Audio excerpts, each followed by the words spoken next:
Hello guys, welcome back to another Heaven's Bird Red video where we'll be doing a guide to source for new people coming in, with chapter 4 part 2 coming out. There may be new people coming in and wanting to know what is the best to pull for, and more importantly, it's always good to have a updated guide of sorts. This will be my kind of me showing y'all what's better overall, especially with the new banners coming out. So we're gonna start with the defensive side of the game, especially for early game. You should be able to. I think it's if depends on which units you get, and you're gonna have. They're gonna give you SS guarantee tickets. So I'm gonna tell y'all which one is clearly the best unit to get from that. Well, actually, one of them. Well, it's up to you, depending on how your roster looks and how your team is built up. But personally, I don't have this SS1 Memoria Aoi, but she is by far the best defender in the game. Simply, I'll give you the details. Deploys a shield to notify 2 attacks, then draws the focus of all enemy attacks on this unit. This is a free setup, especially if the enemy does like only a one-hit attacks. This this Aoi, she is beyond perfect because she will give you time to set up without having to worry about your DP being broken, especially you know you're gonna be a little bit on the lower side of the SS memorials when you start off the game. It's good to have a unit that gives you, well, just some breathing room and gives you time to heal up, and essentially it gives you probably the chance to end the battle once you're done, with your notifications. But this always she's really good. I don't have her. I don't have a defender, but even if all the time it has spent, it's been 100 days obviously since release.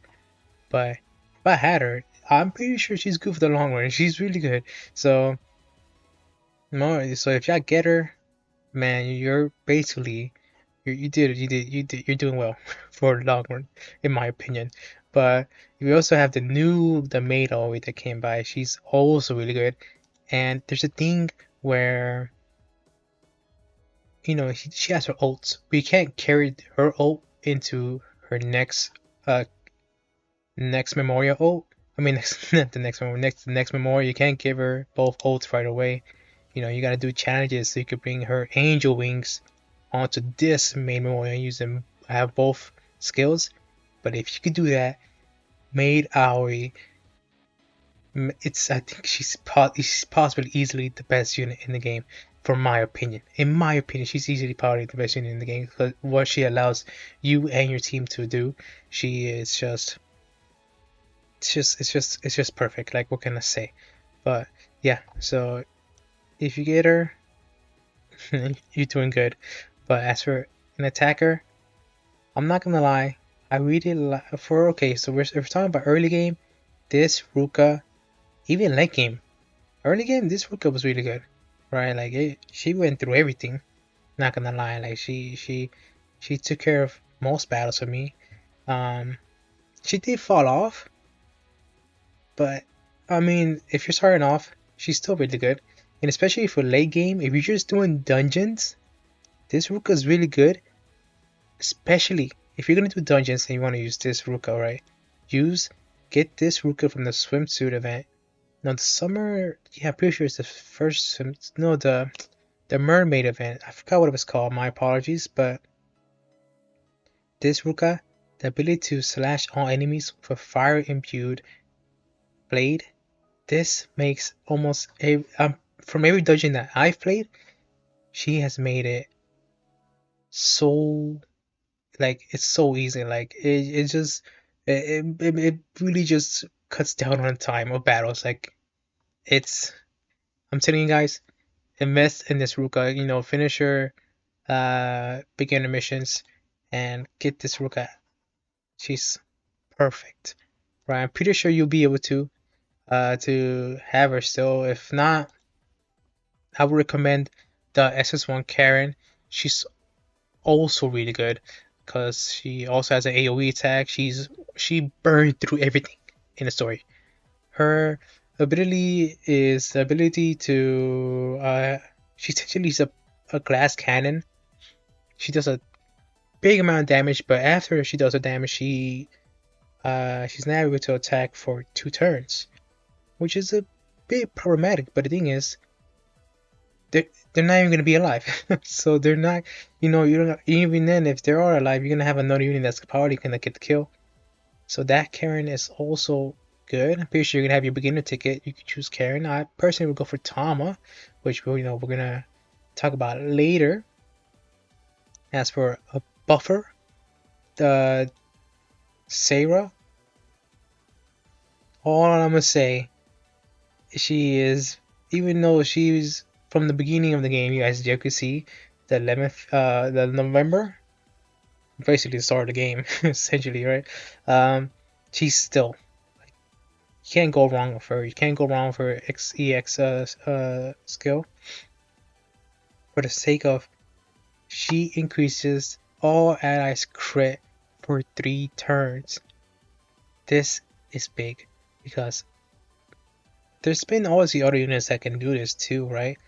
But they only do it for the front line.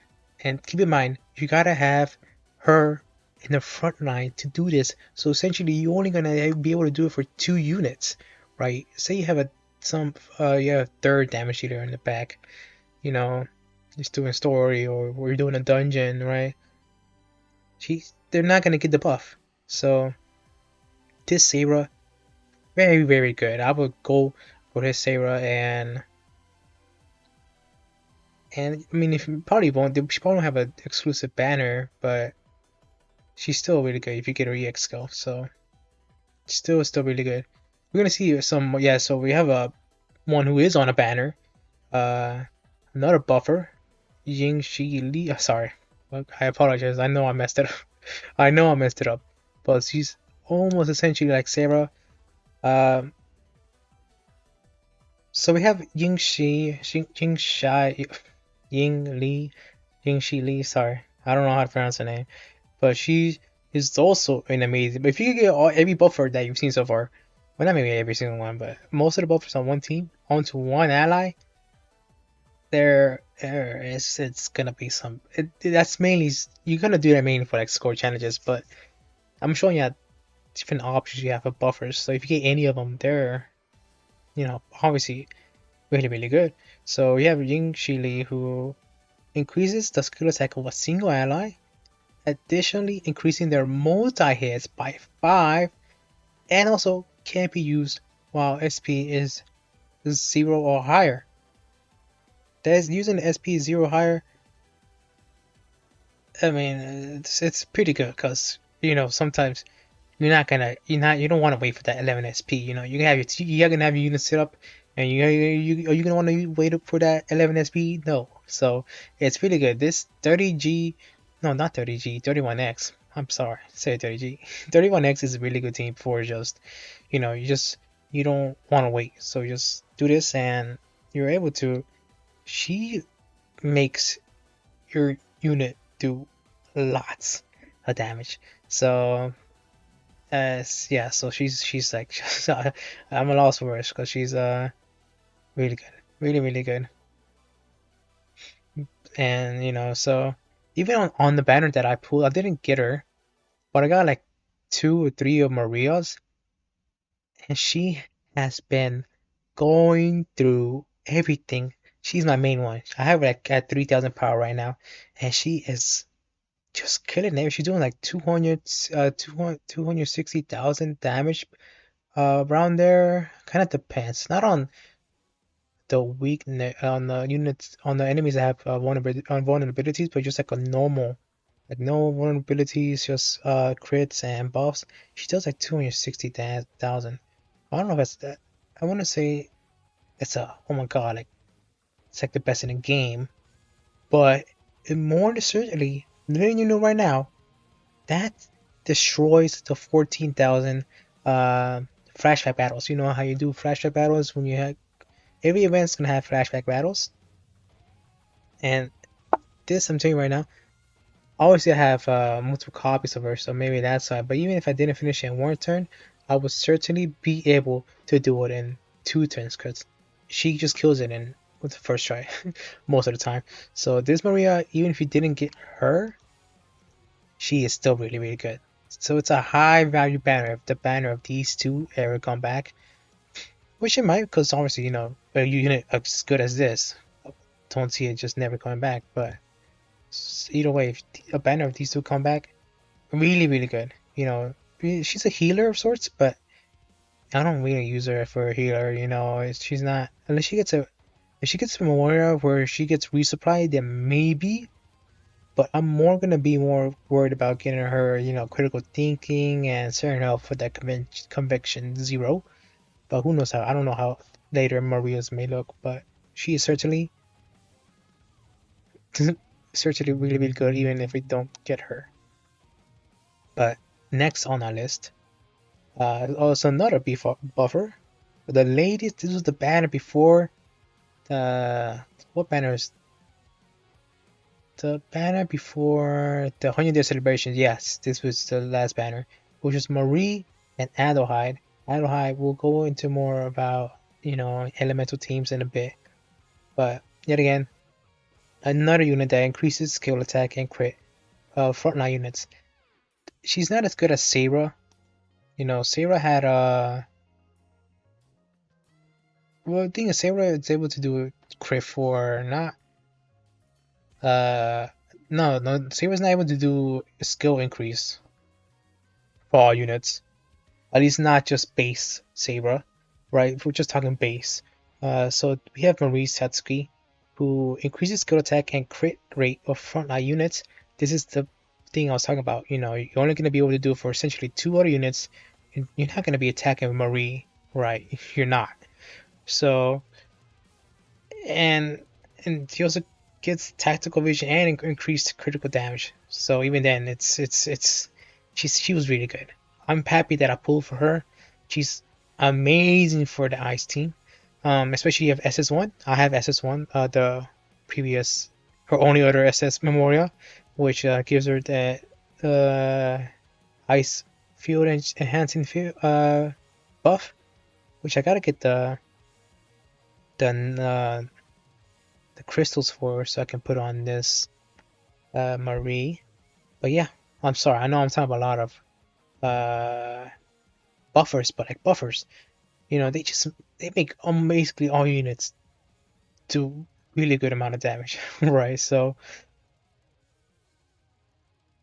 all right, guys, talking about a deep buffer though, I love this Hiragi because you can just prop her on any team, and she can basically exploit both the vulnerabilities, and she's able to enfeeble the enemy. So, this Hiragi, if you get her, you can use her on essentially anyone. Just pop her before the attack, and then use your attacker, and then boom, do a lot more damage. That's what I've been doing. So use her. She's really, really good. I have probably the best healer in the game, and probably the best healer for a bit too is the Tama, which is pretty sure her first SS, if I'm not mistaken. But she's able to heal your broken DP. And let me tell you guys, against the final boss of Chapter 3 and the final boss of Chapter 4 Part 1, this saved me so many times because it did so much damage. And the fact that she's able to restore your broken DP not only saved my battle, but she clutched it up. So this Tama, without a doubt, is the best healer in the game. So second best healer is probably I would put this Tama.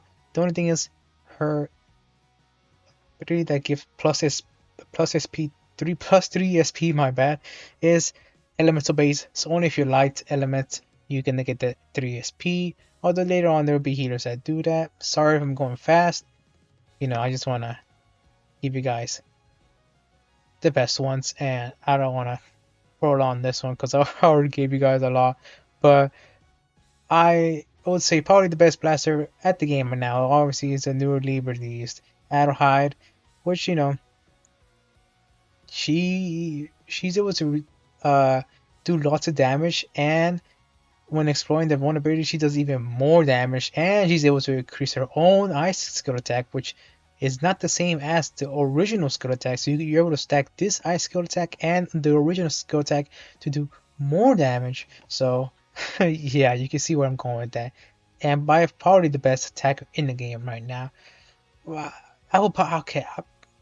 Probably the best attacker in the game right now. I'm pretty sure this is Yuna. She's really good in my opinion. She's able to buff her own skill attack and give herself an extra turn.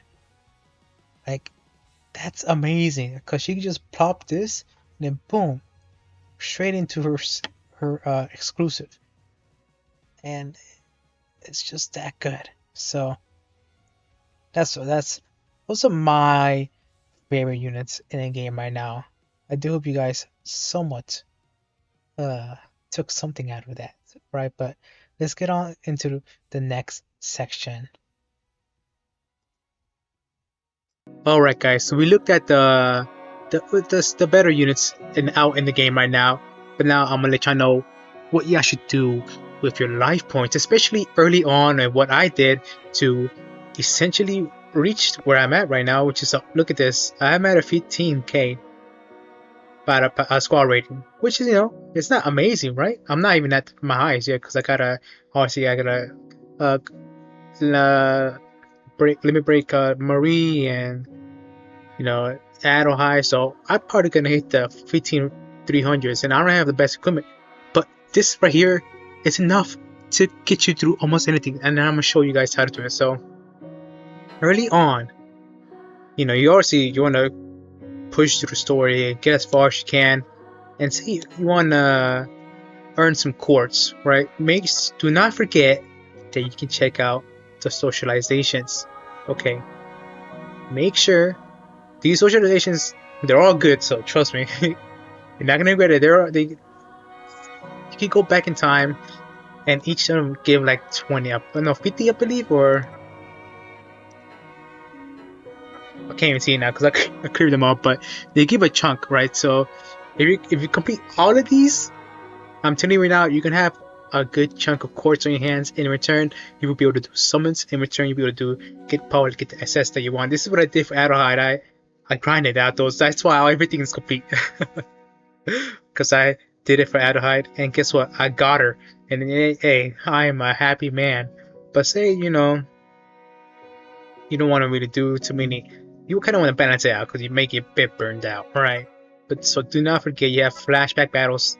Okay, so these flashback battles will give you items, and they're like the early equipment items that you can use on your units, and more importantly, they give out levels. Okay, so do not forget that they give out levels, and they give you equipment items that you can use on your units.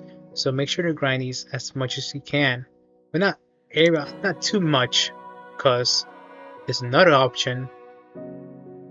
But this is more so, later on, like late game. So always,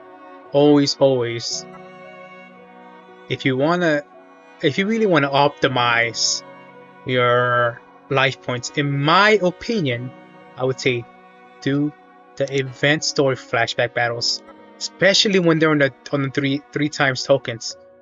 Okay, we don't have them right now. Oops, sorry. They're not out right now. I don't have any 3 times tokens right now, but those, if you want to gain the levels fast, you can gain levels fast here. So obviously you have a 3 times tokens, so you're gonna be doing, you may be a bit of a redundant. In return, you're gonna be able to get every item. Do not forget, this is a guarantee that 1,000 power on your free quartz that you can redeem. So you can never pass that up on an event story. And then you never pass these up. Protein SS memorial shards, because these are necessary late game. Early game, since you're gonna be in the early game, I would say get some of these, and they will boost your character up, and they will get your character stronger. Okay, so never pass these up. Early game, don't pass these up. But also, do not forget these as well, because you will need them. And since if it's a 3 times token event story, it's gonna you're not gonna have to do as many flashback battles as if it wasn't one. Also, always get these. Okay, you're gonna need them to get skills and upgrades. So don't forget those, and do not forget these. Do not forget these. I'll tell you in a bit. Do not forget all 3 of the bells. Do not forget the Elderwise. That's how you're gonna unlock the stories. And most importantly, do not forget the success as above guaranteed recruitment tickets. Because that could be a chance for you to get a free SS. So do not, forget that. So make sure, if you're gonna use your life points, I would say complete the first day of an event story, hit the flashback battles, because you're gonna earn not only just levels, but also tokens to make your characters stronger, and tickets and all that. So there's different ways to go about it, right? Flashback battles, obviously you're gonna be lower levels, so you're probably gonna be like around, let's say 7,500. That's what I believe I was at. So you're gonna get the equipment items that you can put on your units. So they have the benefits, right? Like flagship battles has equipment, event story has chances to give you an SS, let me break your rank S memoria, and above other things. Also, obviously there's different ways to use your life points. I didn't really do dungeons early on in the game. They weren't really that necessary. Late game, that's where you gotta use the dungeons. But there you will also gonna need lots of GP. Okay, lots of GP. And for that, you want to do the gold skitter hive. I would say you're gonna be a bit stronger for this, because it'll make things go by faster, and you're gonna earn lots of GP. I forgot how much I earned, but pretty sure it was like 300k around there, if I'm not mistaken.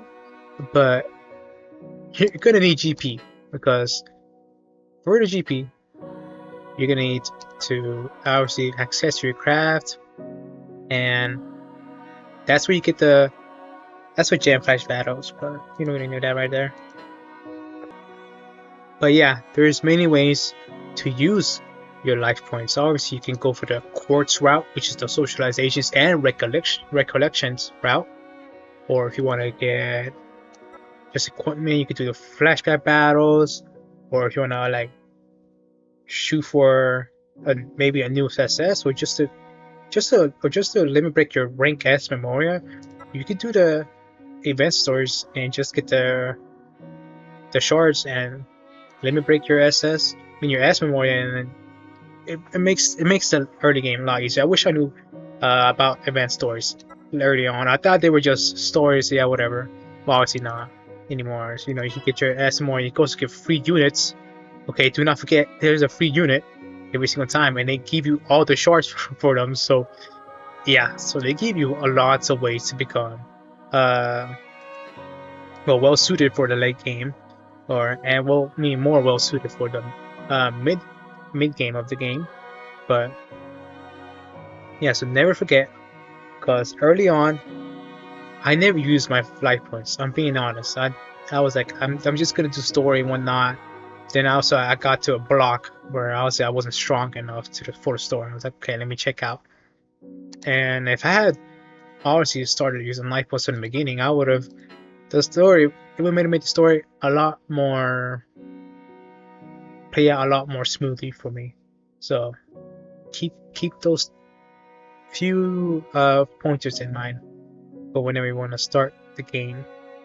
Okay, I'm gonna talk to you guys about the accessories, and I'm gonna go about each way of acquiring these accessories and tell you guys what's best, right? So we have the ice rings which you get from the dungeons. You get the dungeon of ice. This is where you're gonna get the ice ring. It's not gonna be right away. You're not gonna get them right away. I'm pretty sure it's like the second or third room you're gonna get the ice ring. So it's from the dungeon of ice. Okay, don't forget that. You have the driving earrings, the ice strike bracelet, and the ice providence chain. So to get those three, or any sense of elemental uh, variants of those, you're gonna want to come to accessories crafting. This is where you're gonna get every single accessory that you're gonna get most likely used for the late game. Each time you craft these, you're gonna have a chance of getting some that are better, some that are worse. But either way, no matter which ones you get, they're all good, right? Especially, you're gonna have the devastation, the infiltrating earrings, which is mainly for the breakers, attack earrings, which is obviously for the attackers. Driving ears is almost essentially for every other unit. That's all you're gonna use for every other unit. And devastating earrings, which is for obviously the blasters. So don't forget, if they don't have any of these three equipped, give them a driving earring. So even if they're not, even if they do something, they can get some overdrive gauge for your safe, right? For the bracelets, we have the Fire Strike bracelets, Ice Strike bracelet, Thunder Strike bracelet, Light Strike bracelet, and Dark Strike bracelet. You should get these for your elemental teams, or even if you're focusing on an elemental team, get different ones, because you may come across a boss that's uh that's that resists ice. So let's say, for example, they resist ice, right? You have the ice bracelet. If the enemy resists your elements, you're not gonna get overdrive gauge gains. Sorry, overdrive gauge gains. You're not gonna get that. So don't forget, before you go into a boss battle, to check your equipment. Okay, if you have this equipped, you're not gonna get overdrive gauge, and that's gonna make the battle horrendous. Okay, so do not forget. Always have some type of alternative. It's nice to have something that at least boosts your normal attack and your retaliating spirit. Next, we're gonna have the Fire Providence chains. These, they're they're easier to obtain, but it's more so if you get the right one for your role. So each time you craft a Providence chain, right, it's gonna be 3 plus SP for whatever role the thing rolls into. So this Providence chain, if I crafted one right now, it can roll into a healer role or a blaster role, right? If you put the blaster role Fire Providence chain on someone who's not a blaster, they're not gonna get the 3 SP. But if you do, then obviously they're gonna get the 3 SP. So it's more so of a gotcha, I guess, of getting the right Providence chain that you want to get for your unit. Now, talking about how to obtain the necessary items like the gems and the diamonds, I forgot to call it. Alright guys, with the meta units out of the way, let's get into the elemental specific teams of the current meta. And first, to start that off, we have Ichigo Oshima. I'm bad with names. I'm sorry, but she's the best defender, and she's not that hard to get. She was one of the first SS to get. So she's not limited to a banner. You could probably get her off the tickets, but the reason, she is currently our only fire defender, I guess if you want to be technical. The reason I chose her is because not only does she boost your defense, but she also boosts your fire skill attack. And you need all you need. You need everything when you're on a boss, or you're trying to just get a win. Like this, having a boost to your fire skill attack. How could you go wrong with that? So I chose Ichigo because mainly essentially for the skill. She's like the main defender you want for a fire team. Alright, so we have Minori, who is one of the two attackers. I'll give you guys an alternative. Just, you're not gonna have every unit on the list, or you may, but if you don't, I'll give you guys an alternative. We have Minori. Her skill, Soaring Excitement, does sacrifice defense, so you gotta keep that in mind, just in case you're gonna get hit next turn. Keep that in mind. But if you pair it up with Ichigo, you should be fine. But she does sacrifice defense to give you tactical vision, and then it does a fiery attack on all enemies for 30% plus 30% HP effectiveness. So she's essentially the AoE of of of uh of the fire attack side. But we also have, for the alternative, say you just don't wanna, you don't wanna AoE, you want someone who just focus on, a single target. We have the Daybreak Impassioned Soul Ruka with her skill Blazing Ignition. Greatly increases the skill's unit attack before incendiary, so you're getting a buff. Incinerate a single enemy plus the 30% HP effectiveness, and if you have 3 or more 31A squad members are present, you get plus 50%. So essentially, if you have 3 people present, pretty sure Ruka's included, because it doesn't say whether or not she's excluded, so I'm pretty sure she's included. You get an 80% effective buff on your attack, plus the unit skill attack buff that she gives herself. So personally, I would say Ruka is better. If you're doing AoEs, AoE flashback battles, then you could argue that Minori is better. But if you just want to hit a boss hard, Ruka is the way to go, especially once you're paired up with the Wave of Affection that she gets. Ruka is the way to go. So yeah, Ruka's kind of basically, if I had to choose, the main attacker of the fire team. But here we have the buffer. Okay, so buffers are important. Keep that in mind. You always want to put these. You always want to buff your attacker twice, because they can stack up 2 times before they do the special skill. Sorry, I'm not good at remembering stuff. But yeah, we have Yotsuha. So the sister team is kind of essentially the fire team. Essentially everyone there is fire except Mew. No, not Mew. It is Mew. Mew is not fire based. She's just a regular healer with no attribute element to her. But we have Yotsuha. Her skill, Waking from a Fantasy. Increase reserve units fire skill attack, fire skill crit rate, and fire skill crit damage. Now this, on a fire team, why would you not have this? You could have just have a regular enhancer, yeah, if doing enhances. But no, you want Yotsuha if you have a fire team. Why would you not want her?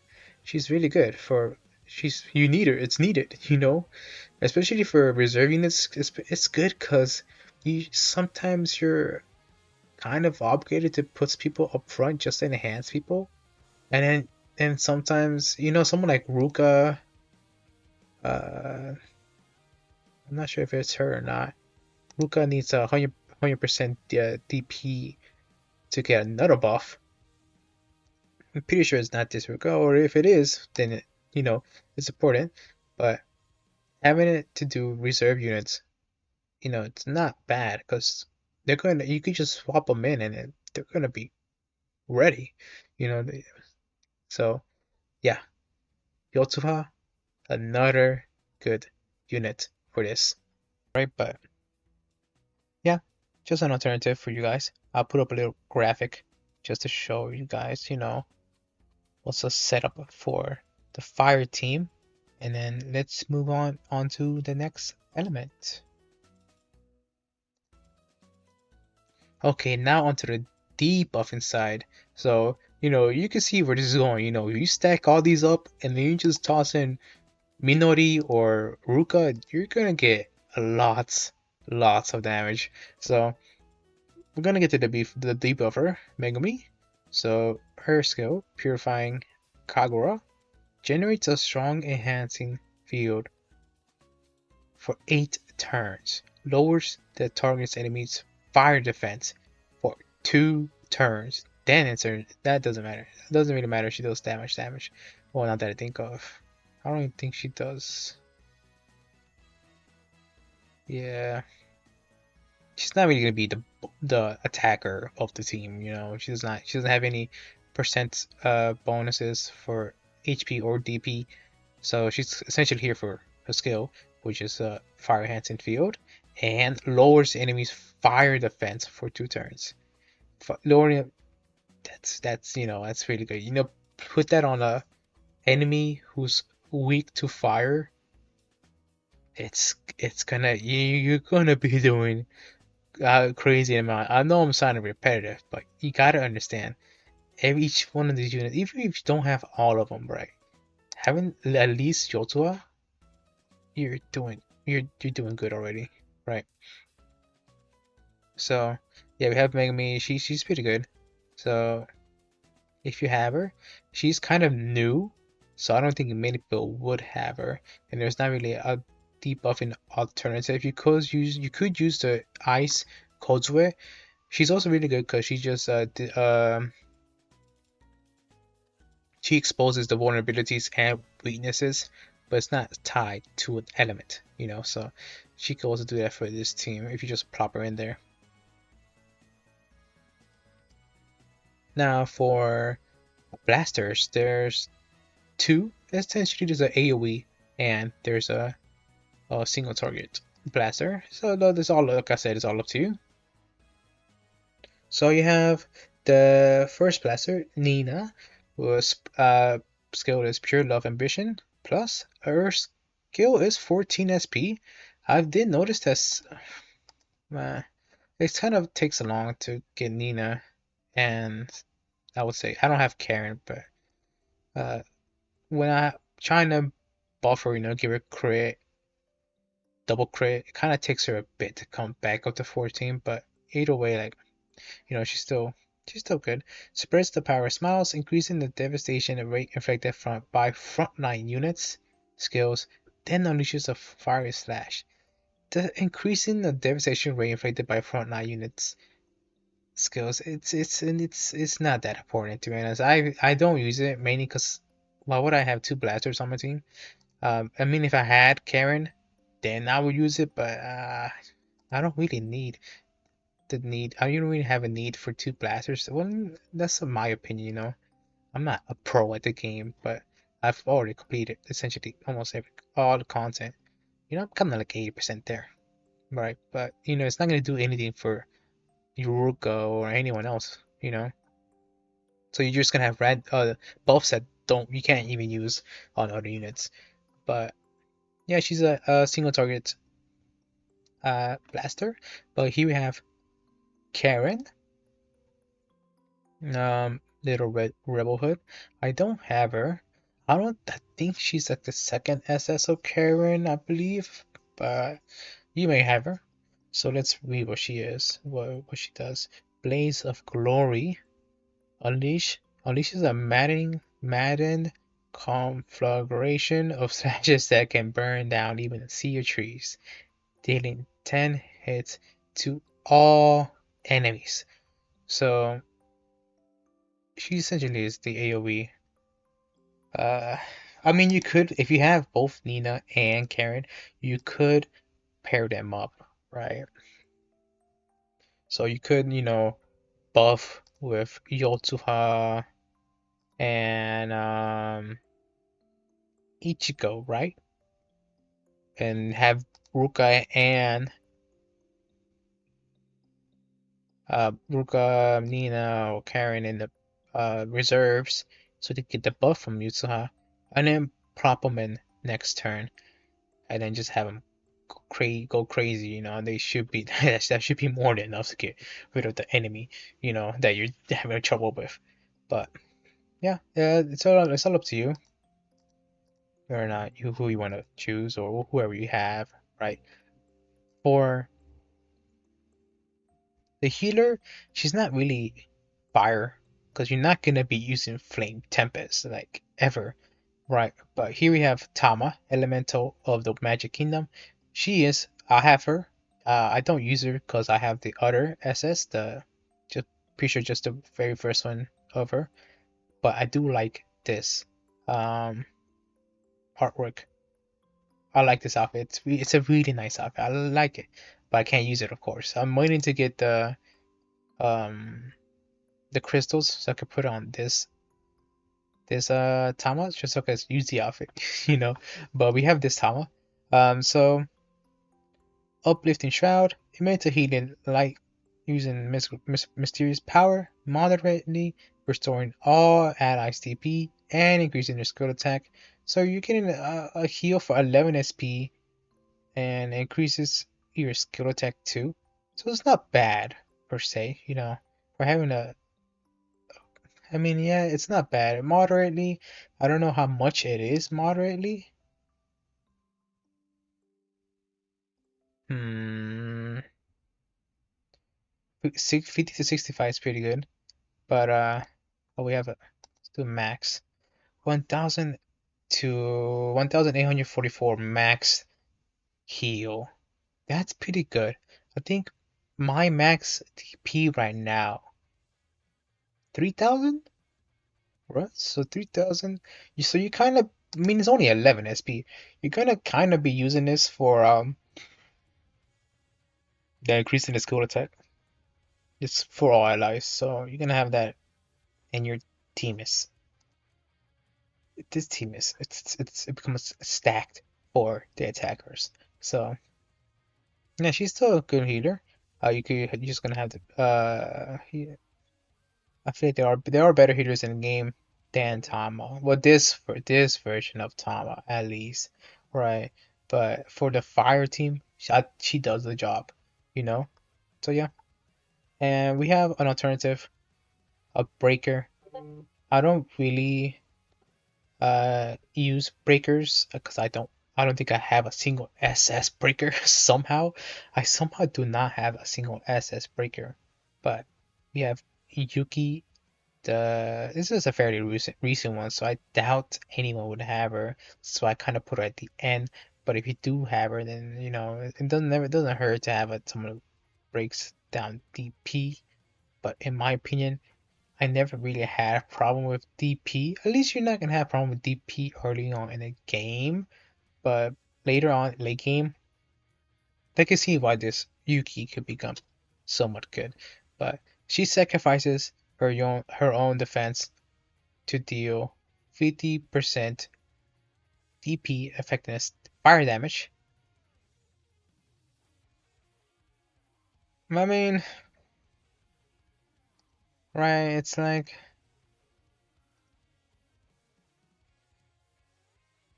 it's not bad, but it's just a defense by 100%. If you don't break, you're gonna you're gonna get hit hard, right? And for this team, you don't have someone who could restore your broken DP, you know. So you kind of gotta be careful that kind of stuff. I mean, if you do break next turn, then you don't have to worry about the defense down,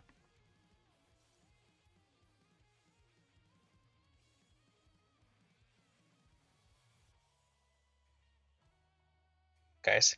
Now on to the Thunder team. Okay, so this one had a few more options, or well, a few more options than the Fire side had. Like you had the the new suit Ruka, which I didn't put on this list because based on just on paper, it did not seem she was that impressive for the Thunder team, right? So let's let's look at the defender. So without a doubt, no matter what other defender there was, I was gonna pick Maid Aoi without it because she's just amazing, right? So we have Maid Aoi. right? So she's all you gotta know she's just really good, right? So she does damage, but you also wanna kind of want to prioritize the allow me to take order. It draws attention of the enemies to her. You'll see why, right? But yeah, if you if you have her, you could toss her on any team. Right, right. So we don't really have a second option for buffer. It was only Sega. So I mean, you'll see why. Uh, Zap and Zap generates a thunder enhancing field. Then there's enemy for a lightning shot that applies a random debuff. So I mean, what for the thunder side, this is all you have. You know, it's not bad, right? You're gonna get a buff to your lightning, I mean thunder attacks, and she gives the enemy a random debuff. And she also greatly increases your skill attack at the cost of defense. But she actually not bad. Actually, she's ideal for the thunder team. I mean, you know, as for right now at least, you don't have many options, so Seika is really good. For attacker, this is where the suit Ruka was at, and I had to choose between her, uh, Carol, and Ichigo. But let's go into why I pick Ichigo. Raises this unit's thunder skill attack, then strikes an enemy with a thunder imbued bullets, 30% HP effectiveness. When targeting provoked or focused enemies, 50% plus 50% HP effectiveness. So you pair that up with the allow me to take your order from Aoi, right? Or defender that provokes um focused enemies, you know, she gets the 80%. Okay, so that's that's good, right? That's good. That's I mean you can't go wrong. Like that's just like really good. And for my second option, I had Carol. She's essentially like the AoE version. Well, not really because she doesn't have the extra 50%, but she's essentially the AoE. You know, such as all enemies with Thunder imbued plus 30% effectiveness can be used while SP is 0 or higher. The reason I picked Carol, right? The same reason I like Maria a lot. The reason is you don't have to have 14 SP. And say you don't have someone who could buff your crit, and they have the crit orb on them, you gotta, you know, takes 10 SP to, you know, buff yourself. So it's gonna take a while to get back up to 14. Like that takes a few turns. So you're just gonna be there doing absolutely nothing, right? And then some uh times you just want to get the game done or a match done with the boss, or you just want to get it out of the way. And so, or if say you're doing a dungeon and you have max SP, you not max SP. We have max SP. But hold on. But essentially, you're saying that she's just good if you want to get things done the faster way. That is, she's not gonna have the damage output that Ichigo has. Ichigo, the 80%. What? I mean, Ruka only had the 30%. 80%? Like, come on now. So Carol, she's not as good as Ichigo. So the ideal attacker is Ichigo, without a doubt, right? So for healer, she's kind of a newer unit. I think she released the same when she released. No, it does not. The 12th. That was yeah. I remember her. She released around the end of last year. She was kind of older. I don't have her though. I don't main a Thunder team, but I still got her skill. Bright Spark. Courses a gentle current through all allies, increasing their skill, Thunder skill attack, then unleashes a Thunderbolt to shatter the ground with an intelligent base attack. She also has Shining Support, call forth Energize Glimmer that restores frontline units to P and regenerates them for 2 turns. She's not much of a healer, right? Like, how much of it we talking? Like, only 1,000. She's not much of a healer, but there wasn't many options for healer for the Thunder team, right? So, these kind of one in the front line, start of action with DP 80%. I mean, she gives buffs to your team, right? But on this team is kind of weaker on the healing aspect because there's not many options, right? But she's not bad.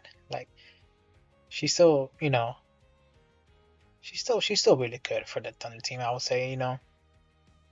So let's see. We have Tama, which is the healer for the team, and we have both blasters, Byakko and Yuina. Let's go over Byakko, who is a recent unit. She released essentially a month ago. Wow, it's been a month. I did not expect that. But her skill, Regina, oh, I'm sorry, I don't know how to say that. Regina? No, probably Regina. No, Regina of Devastation. Let's go with that. Releases pent up energy, hurling a ball of thunder at an enemy. When exploring an enemy's vulnerabilities, gains increased power and massive devastation. The problem is there? I don't believe there was a thunder debuffer. So I mean, if you're going against a thunder, someone who's weak to thunder, then I guess like you get this massive increase, but you kind of want a debuffer who can kind of exploit it even more, and then in return make Byakko do more damage, right? So Byakko's not bad, right? But this team kind of lacks in blasters and healers, so they're okay. We have the Yuina, Gorgeous and Domino will into blades of lightning that ran through space, dealing a 12-hit slash attack upon all enemies. Great devastation. It's okay, right? But like I said, you just want to hit everyone. I mean, that's your alternative. I have Yuina. I really like Yuina in this outfit. The artwork and the model just God, it's probably one of the best ones in the game at the moment, right? But as a unit, you don't really have many options, to be honest. If you can, you probably want to run the Ichigo, Carol, and probably Suit Ruka if you have them all on one team, right? But yeah, not a bad option, but not the best, right? So let's go into the breakers. So we have both breakers, the new breaker that released 2 months ago. Wow, I did not think she released 2 months ago. But we have Sumomo Minase, the breaker. So let's see what she does. Increases the unit's thunder skill attack before slashing enemies with thunder imbued blades. 30% damage for targeting provoked or focused enemies, plus 50%. So she has the exact same thing that her sister has. Getting the extra 50. Getting the extra 50%, it's not that hard to do, and it's a big bonus, right? You're gonna have them paired with AOE, right? So yeah, so I would say, it, she has her spot set for the team. No, there's no reason not to have her on the team. She's just, she's that good. But there's not much else to say about her besides, you know, she's she's integral to the team. We have the alternative, the Yuki. Sacrifices his unit's defense to greatly increase skill attack, then fires a thunder imbued beam at all enemies. If you want to break all enemies DP, go ahead. I don't think you're gonna break everyone's DP in one turn. and then in return your defense is gonna be down, which by if I didn't know, it's by 100%. So if there is an enemy still up and it goes after Yuki's probably gonna get broken, right? So without a doubt, Sumo is better. But I mean Yuki's not a bad alternative, still she does what she has to do, I guess. So for the ideal team would be Aoi, right? Aoi, Seika, Ichigo, and then you have Tama. Don't, I mean Byako, and then Sumomo. So yeah, that's for the third team. It's an okay, kind of lags on a few aspects, but that's the meta for the team right now.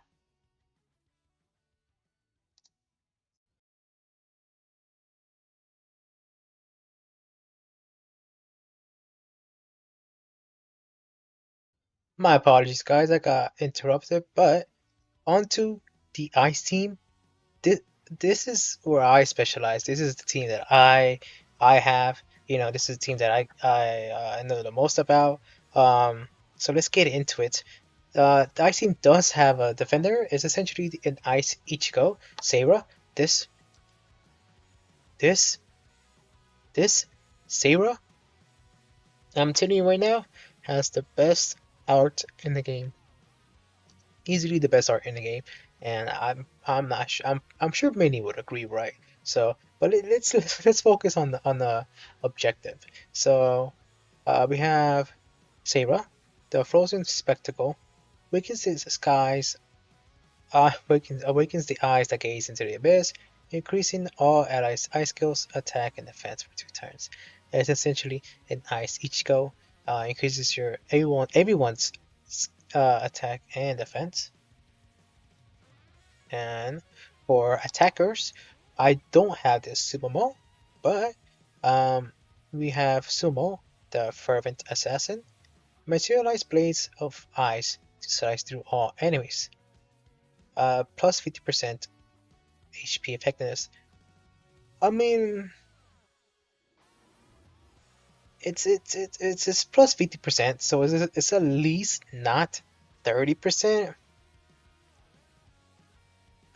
But I mean, you do get another 30% if you have over 15 SP, which I mean, it's not gonna be that hard with it always being 15 SP to you know use. But I don't use her. Now this is someone I do use. Maria, I can't say her name, but she is she tell you right now, when buffed and ready, she has killed every boss in the game I fought over it. And so far, she's at 3,000 power right now for me, so she's amazing. But she condemns an enemy with an ice spew broadsword. Power increases with the number of totems. Can be used while SP is 0 or higher. Now I love that. That it's man, like you can use it right after you use critical thinking twice. And you're at 0, right? So you just use this right away. This is why I love her. Now with this team, right? I don't use her as a healer.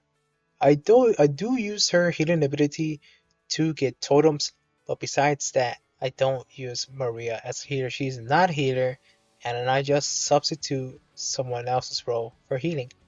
For instance, um, I would replace Sumo if I'm being honest. I would not use Sumo, and I mean there is no really other attacker, to be honest, for the Ice team. Uh, Maria is really good, but I mean I do have like three, I think like three dupes of her, I believe. I'm not sure if I did or not. I forgot, but I'm pretty sure I got two at least. 'Cause I was pulling for Ying, but I got stuck with Maria. But I mean I'm glad, more than happy. Like she's my favorite in the game. But yeah, I would substitute Sumo, so I would take her out, and I would just add a random how do you a random healer. What am I trying to say? add a random healer, add a Tama, just anyone who could get you healing, So, but yeah, Maria, really good. If you have her, use her. You know, if I am not gonna lie, you kind of need this, the level 3. Also, I do have level 3 because you gotta get the 5 turns at the start. I do have this. Okay. So, because if you don't, it's really slow, in my opinion, to build up Maria. Because you gotta get her totems up by using skills, and it takes like, I think, I'm not sure, 5 times? It's like 20 SP, right? So that takes a while, right, to get max totems. And you still gotta do critical thinking and twice, right? So, I mean, this is more so my opinion because, sorry, this is more so my opinion because I have Maria at level 3, but I'm pretty sure at level 1 she would do more than enough for you. But yeah, for me, Maria is my attacker. So, but let's get on to the next unit. Kozue. Now, she has helped me on essentially every team. If you need anyone who can expose vulnerabilities or enfeebles, bro, just like toss her on any team, any elemental team, because it's not like it's a specific element you gotta expose them for. Just even if they're resistant to ice, just toss Kozue on there. She's really good, So she exposes the vulnerabilities with her EX and her enfeebles with her regular skill. I don't use it for damage or anything else. So she just goes in there, exposes and leaves, and that's all she needs to do, right? So, but let's get on to the next one. This is the new unit, the Ice Crystal Hexarray, HereⅠ Kanzaki. This unit gave me trouble to pull for. Okay, let me not get into that, but she's really good. Now let's read into it as why she's good. Uses the enemy to slow away his powerful attacks, then sweeps them away with an ice-imbued attack. High devastation. When exploding an enemy's vulnerabilities, gains increased power and great devastation. So she does damage, right? So I can't wait for me to get a level 3, right? Not only that, but she's able to increase her own ice. Keep this in mind, ice skill attack. So it's separate from regular skill attack. It's just ice skill attack. So I'm pretty sure you're able to stack this and regular skill attack for obviously to get more damage. And I'm happy that I have her. I just gotta get dips of her, and I am more than certain her and Maria are gonna sweep through basically everything. Hopefully. Right, but let's get on to the last unit. Marie Satsuki. Diamond Dust generates an ice enhanced field, blasts all enemies. Simple. Gets the job done, it gives you enhancements. So I mean you can never go wrong with that. So yeah, I mean that's it for the ice team. So I would say A1 here is very ideal. Besides Subomo, she's interchangeable. I would probably take her out for a healer, especially for the ice team, because for Maria, you're not using her for healing. Her healing does like 1,000 max, or yeah, so it's not good. But let's get on to the next team.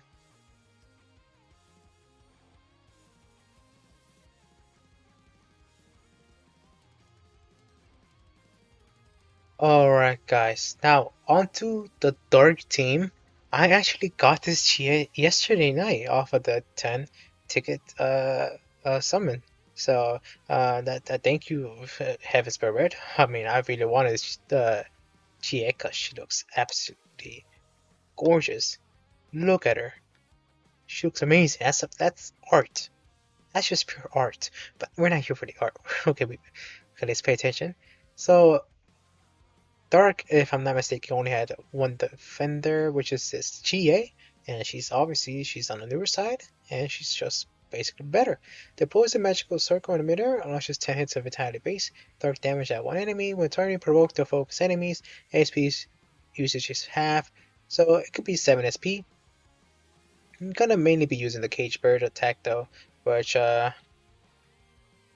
she increases home vitality for 2 turns and provokes enemies, which is obviously what you need in a defender.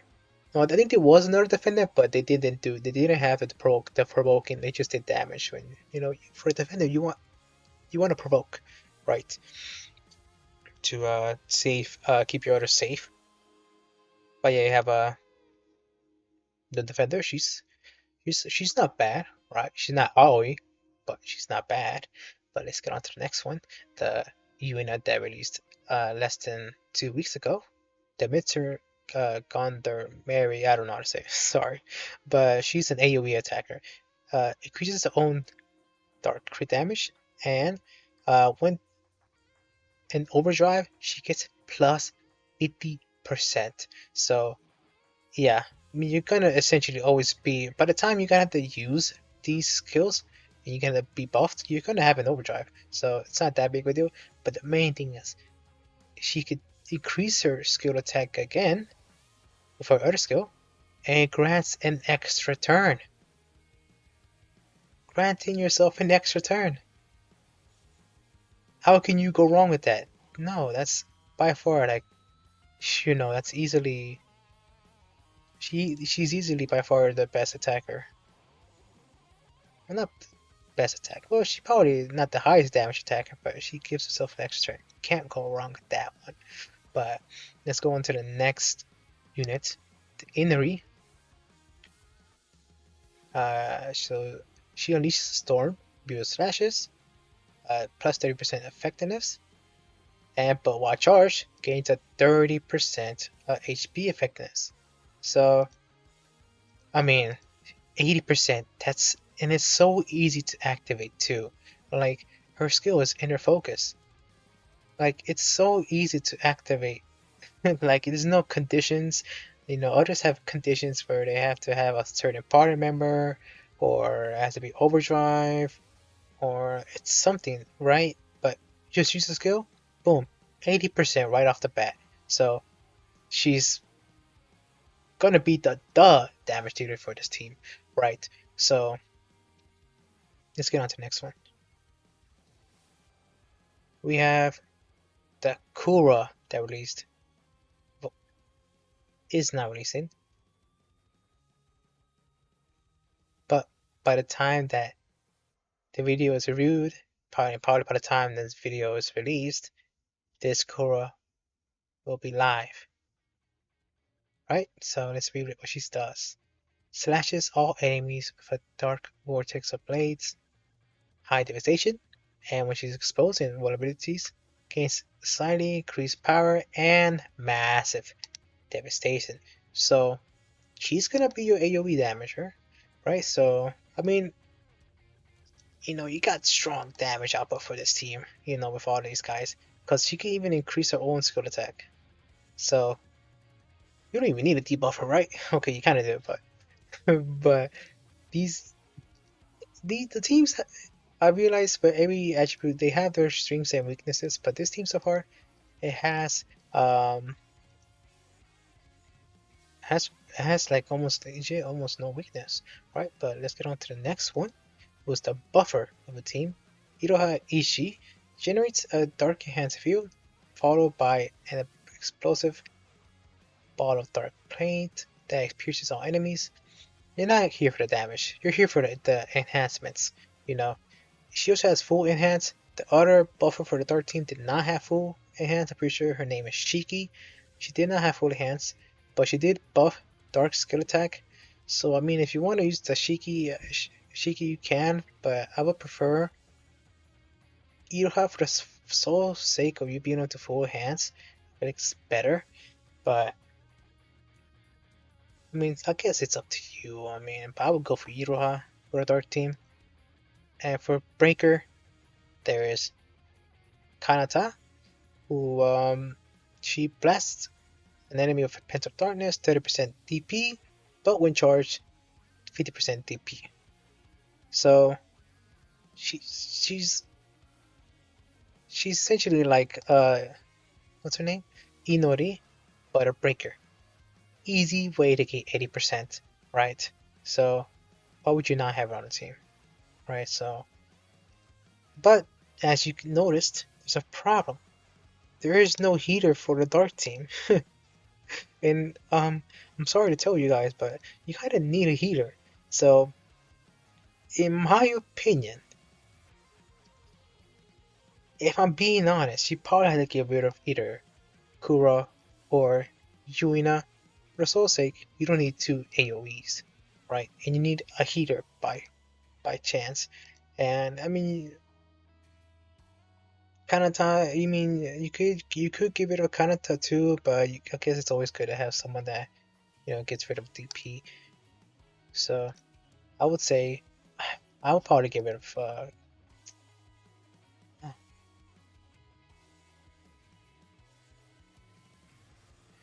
From just reading this, I would probably say Kura, right? Because Yuna just has gimmicks that really go in her favor, and she looks amazing. So I would just give it a Kura. I mean, she's not bad. She's good, right? So, if you pull her, good job, right? But you need a healer. Just pop in someone who does good healing. Just someone who has resupply is kind of all you need. Or someone who, like, regenerates DP over time, too. Uh, but yeah, that's kind of it for the Dark team.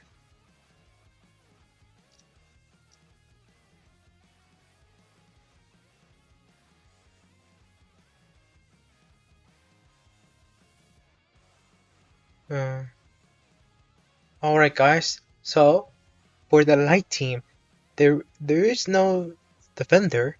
So I was surprised to see there was not a defender, but now that I realize it, I remember there being no defender.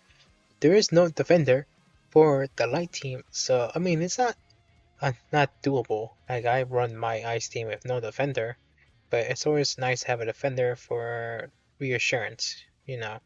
Just so you know, you made it. Like later on in the game. Not gonna lie, like my heater sticky hit hard, so defender is always nice, right?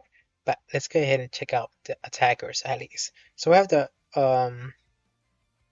card, no reverberations. I swear I've never said that word in my life before. But we have Veruca, her skill, Lunar Flurry, unleashes a torrent of moonlight infused blades to perform a 12 hit slash attacks on all enemies, 30% HP effectiveness. So she's an AoE. So she's an AoE. I mean, thing is, all these 30%s, they get the job done, right? But then there's units who do 30%, then get an extra 50%, and then you're like, it's not that much. Here we have Yuina, also released the same day as Ruka. Her skill, Saintly Might, offers a prayer through a sword raised heaven's ward, smiting an enemy with divine light, 50% HP effectiveness. I mean, it's. I mean, it's not bad. It's not good. It's okay.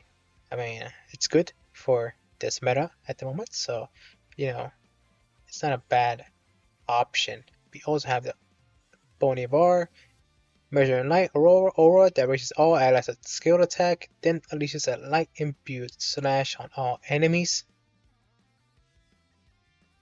I think there's a lack of.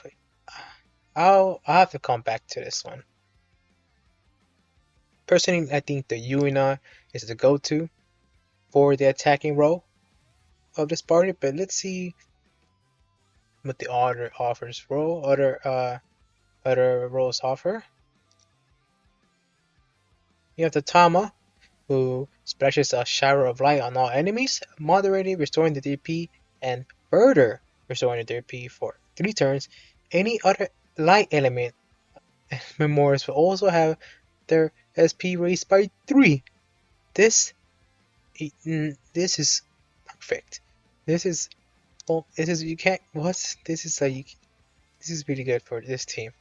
You know, yeah, yeah, this is really good. 1,844. That's a resupply for the whole team, and the regen for only 11. Yeah, yeah, she's good. So, without a doubt, she has a spot on the team. We have a debuffer Megumi, who released this well, the 11th to 15th. Intrepid Strike draws upon the Seraph's power to sunder all enemies with a light imbued strike. Has a chance to stun. That's not a good. In my opinion, it's not getting a stun. It's I mean it's an AOE stun and has a chance to stun. I don't know. I'm not too sold on this. I would prefer someone who would reduce the defense of said enemy, reduce their light element defense. But I mean, if you get the stun off, it's a turn, right? So it means it's not bad. But she also has the ability to expose their vulnerabilities. Now that's good, right? On all enemies. So I mean, if she had a better exclusive skill, then it'd be good. But if it was guaranteed, then that'd be good. But it's not guaranteed. I mean, it's not bad. Then we have Mia. Mia. Gotta add 2 debuffers, but let's see which one's better. Generates a light enhancing field, and then pierces an enemy with a dazzling arrow of light. Yeah, the Megumin is better. I'm sorry. So, yeah, the Megumin is better essentially because she has a chance to stun. I mean, it is 3 SP more, but pretty sure she has it, so... Oh, no, she doesn't. I mean, she does have the same thing as... I mean, she's able to enfeeble enemies, but Megumin has a chance to stun. At least, that gives her something. So, personally, I would go with Megumin, so... Now we have the buffer, without a doubt, had to be this new cost that it dropped. Generates a strong light, enhances field for 8 turns, increases frontline crit damage, crit rate and damage, then pushes all enemies with intelligent-based light imbued laser blast. And issue has holo enhancement, draws out the frontline units, hidden potential, raising their light skill attack. I mean, she's legit like, bruh, like her and Tama, I can see them lasting a good while on the light meta, right? So they're really good, those two. They have the 2 blasters. Raises units multi-hits, great damage by 3. Assassin all enemies for light bearing sword abilities, gains massive devastation. Oh, is this AoE? Sacrifice defense to shred enemies. Kind of sad on that one. Yeah. So I mean, the light teams is not. It has some strong support for sure, but damage output it kind of lacks in it. So,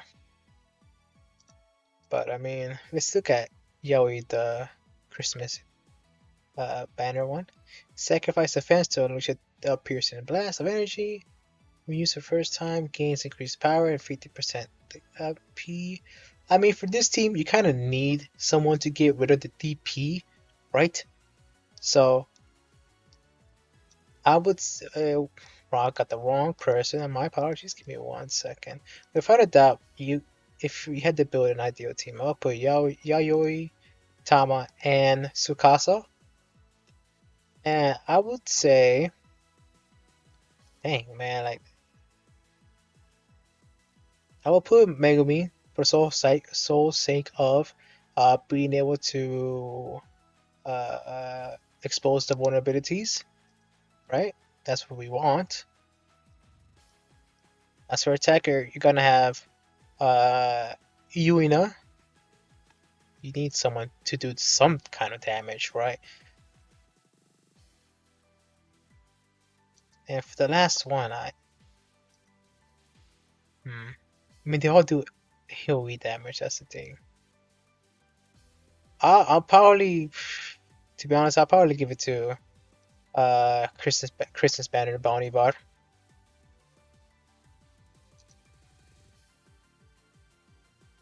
For the sole sake that she's able to increase the light attack of all enemies, so that could go for Yaoi, so she does more damage, and uh, Yuina, which for sure you need. Teams. There's many memorials that don't have elements on them, so they're kind of elemental less, if that's even a word, but they don't have elements on them.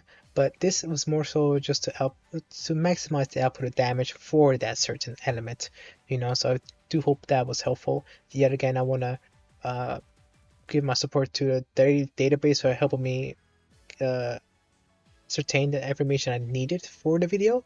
So make sure y'all follow them on Twitter, join their Discord, and support them. And I'll be sure to support these guys whenever I get the chance. So, yet again, thank you, Seraph Database. Alright, guys, so here I'm going to talk about how you're going to get your necessary gems that you need for your accessory crafting. And to get them, we're going to have the gem flashback battles. Each gem flashback battle has a certain gem for your elemental accessory, but also every gem flashback battle drops diamonds, so you don't have to worry about getting diamonds all the time, because essentially almost every single accessory requires diamonds. So all you gotta worry about is getting the necessary the uh pearls, I guess you call them, and they're rubies, onyx. I don't know the names of the other ones, but yeah, essentially every battle has their own drop rate, and if you do it 5 times, you get 10 or but sometimes you get a rare drop. If you do, I mean, it saves you a battle or two, so yeah, that's how to get your gems for your accessories. And speaking of accessories, you may be stuck on a roadblock or an obstacle, and you need just that small boost in power. You like on that last turn on the boss, and you just can't make it past that small bit. But there is a way, you're able to obviously boost your accessories, and you can get them +1, +2, +3. Of course, the higher rarity means the harder it is to boost, but obviously with the better rewards. So to boost the highest level accessories, you're obviously gonna want to have extra 5-star accessories that you don't use. Like duplicates that you didn't get lucky on. That way you can use these for the better 5-star accessory of that kind. So it will take a while to boost the accessory that you want. If you use a 2-star or the 1-star, you're not gonna get the boost that you're hoping for. You know what I'm saying? So just grind. It's a grind. It's a grind, but trust me, it's a satisfying grind. So yeah. So that's essentially how you wanna get your accessories a little boost.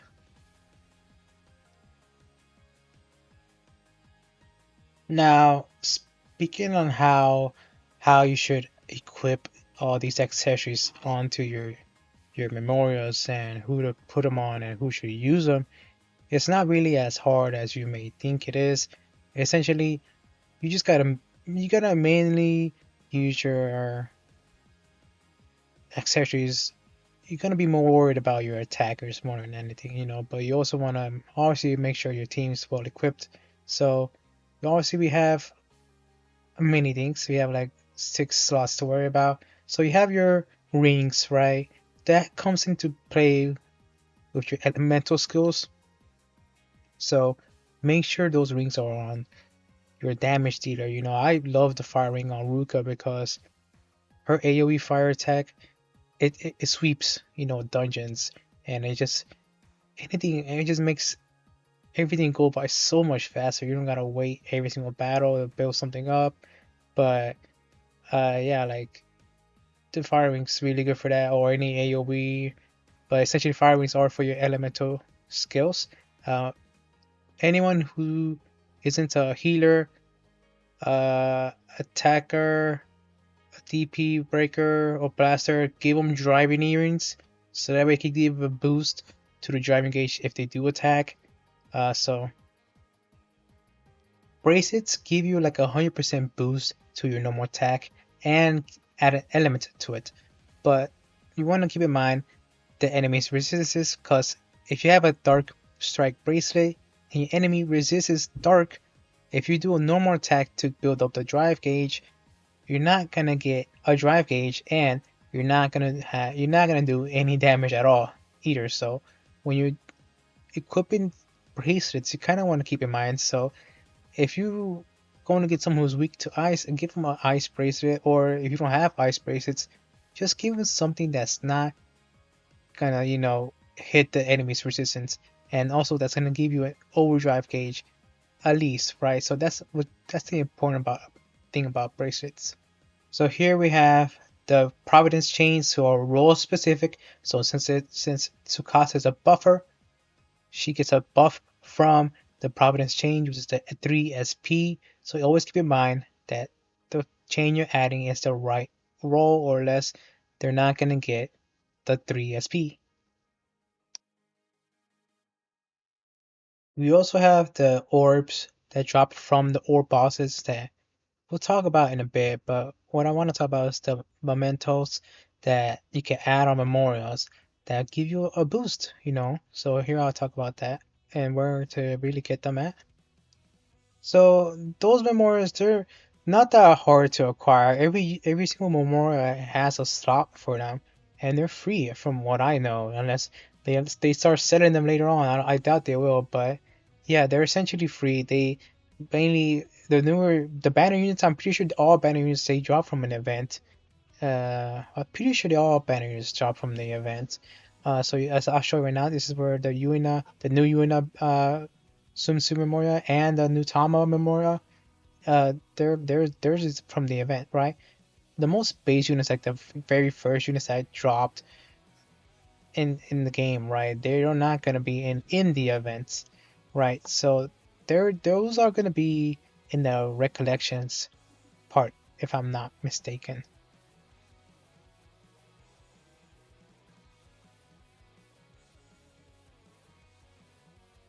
Yes, so as you can see, every single memorial slash unit has like an extra socialization, like an extra a side story, right? Where it is a bit costly to get the extra accessory, because you need the little item up top, which isn't that easy to obtain. I'm pretty sure you only get it from doing battles. You might get it from arena, I'm not sure, but that's essentially how you get their extra accessory. Now, for like the orbs that I slightly mentioned when going in through the accessories, they drop from the orb bosses. They're nice, as in you may not have someone who can buff your crit, or I don't know particularly what the other orbs do, because I only have the crit one, and personally, how could that not be the best one, right? You may not have someone who does crit, right? Or yeah, you may not have someone who does crit, and that's just very useful. But essentially, every orb boss drops an orb, which essentially it's like having an extra skill, right? They're not costing. I'm pretty sure they all cost 5 SP, and they're all kind of higher in difficulty. So this is kind of more so for late game. Like I'm barely touching the 15,000 mark, right? So it's not like you can do this right off the bat. And I've been playing this game for a long time. So yeah, essentially every boss has a drop, the orb restoration. Oh, they also dropped their little this is where they drop their accessory that reduces the damage you take from the boss, so it makes it easier to do these, which is a nice thing they've done. I'm gonna talk about the orbs. I'm pretty sure, if I'm not mistaken, Tsukasa has one. You know, she really shouldn't have one because she's just gonna be using her speed all the time.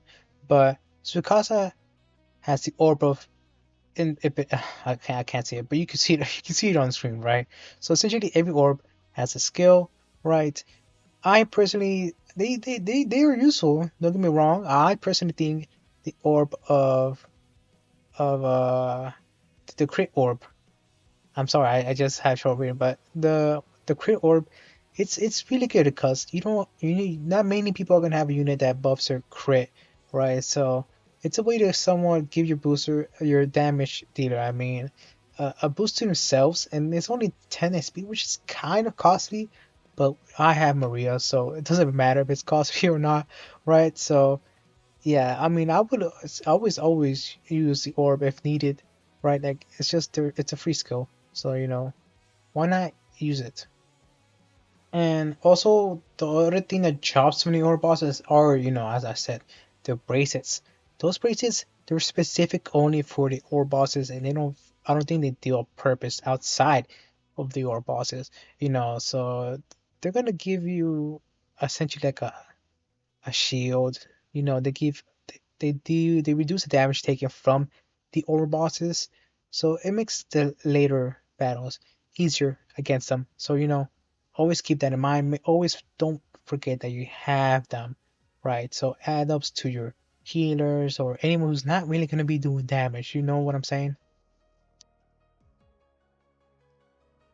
So, and for boosters, I didn't really use boosters until like a late game. Say I was hitting the 13,000 mark. That's when I really cared for the boosters. Obviously, I should have cared more, and it would have made bosses and just battles go by a lot easier. I'm kind of glad I didn't care because the early on boosters, they were not that good whatsoever. So here I'm gonna show y'all where to get them from. And the thing is, they cost a lot. Okay, so wasting money on early on boosters wasn't ideal, to be honest. I'm thinking about it. I still progressed through the whole story even without the best two boosters, if I'm not mistaken. Well, I think you know, I did kind of struggle, but you get them from the munition shop, which is Marie's shop. So yeah, you can see 420,000. Look how much GP I have, right? And this is an easy amount of GP to get. This is quite a bit. Okay, so always make sure you're choosing the right amount of boosters. You make sure you don't get an extra one you don't need because you can't sell them back. So essentially, yeah, every unit is gonna have a certain booster. It's not that hard to figure out which requires which, or if you want to build a unit a certain way, you can um you could do it that way as well. They also come with the chips, which thankfully are not that expensive. You just buy lots of chips. I essentially buy a lot of attack chips. That's what I care about, and a lot of DP chips. If you you just buy every chip, right? Because you're gonna want to have obviously the best chips for your uh units at the moment. Because late game you need it, right? So always make sure you're using the best boosters. Okay, I'm gonna cut in real quick, but another tip as to why you want to do gem/event story flashback battles because they give your unit lots and lots of XP. I'm not exaggerating in it, okay? When you hit the top, you're doing those 14,000 gem or event story flashback battles. If you bring a level 1 unit, they're gonna become level 90 just like that in a quick minute. And even with your higher level units, they give you lots of XP. So keep that in mind. That's why I'm saying the gem flash battles and the event story flash battles, that's the way to go to wanna, get the most out of everything. But sorry guys, I'll let you guys get back into the video.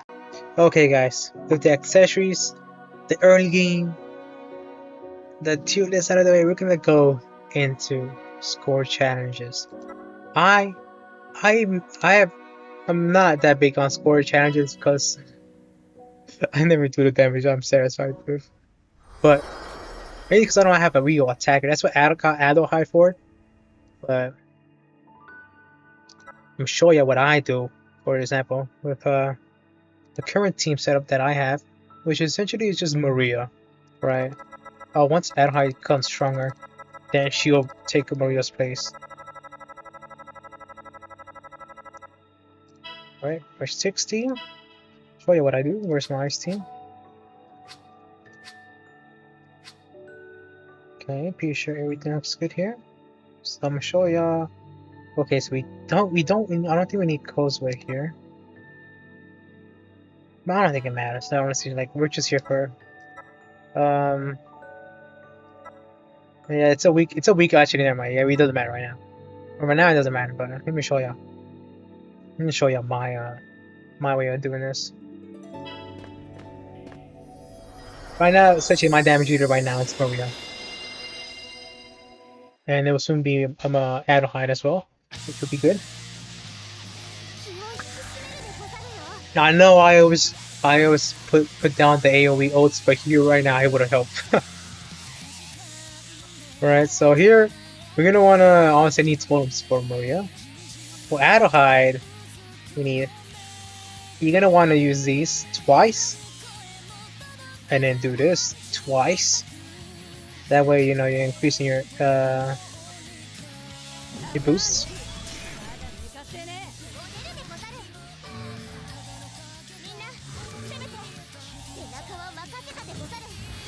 I may not need all the boosts. You know, I may not need all the crits, but I'm gonna do it either way for the sake of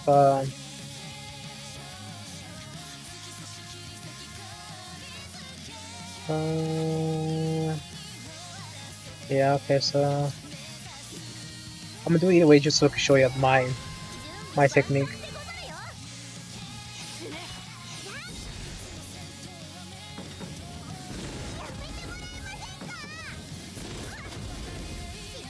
Man, that high looks so good. But yeah, we want to get obviously Maria up to max totems. This may take a bit, I apologize. I really should have brought another. Oh man, is there a unit that boosts SP in the future? Oh, it is, honestly. I think doesn't Maeda always does it? I'm not sure. But yeah, so obviously we don't want to do anything yet. Bring her out and do an enhancement. They're weak to light and dark. I only have one dark person, I believe, and it's the samurai girl from C? 31C, I forgot her name. But yeah, so here, obviously want to get the boosts. Critical thinking.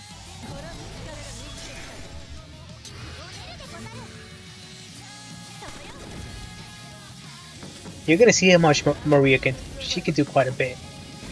Maybe not crazy, but more enough to satisfy myself, you know, right? So, yes, we have enough to do one more. Critical thinking.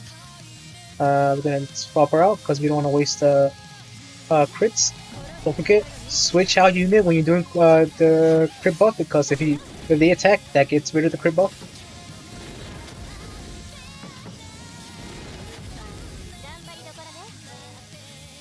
Okay, since we have Maria can conviction zero right away, but obviously I'm gonna wait for Adelheid to get her ult. But does Adelheid have a? Oh, she has one right now. Still one more.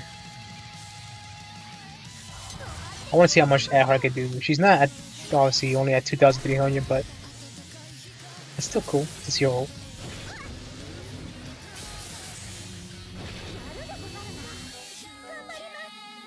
Now, if they have been weak to ice, this is where Causeway will come in. HereⅠ, but she like exposes their vulnerabilities, and then obviously Adelheid with her exploring vulnerabilities already. She does quite a bit. I'm not gonna lie, but honestly they're not weak to ice, so it doesn't really matter.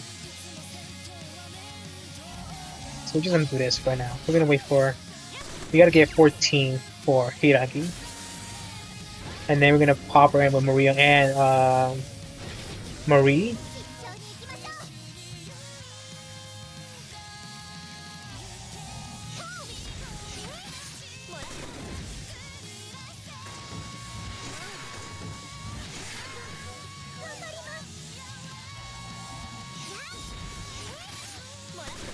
I'm already gonna get rid of the enemy with my normal hits. I'm pretty sure it's a unit that gives that SP. I'm not mistaken.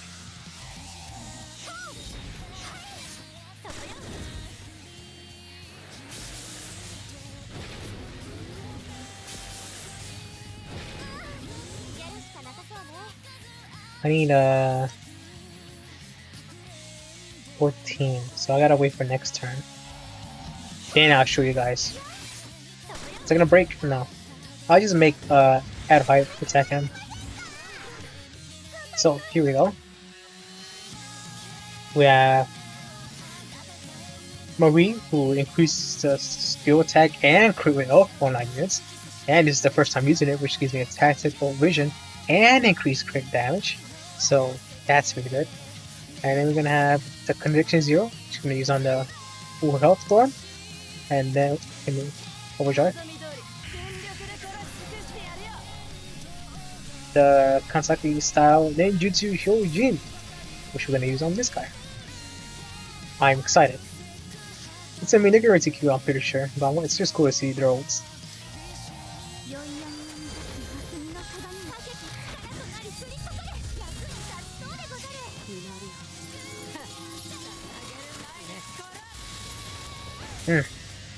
That's beautiful. And imagine if they were weak to it.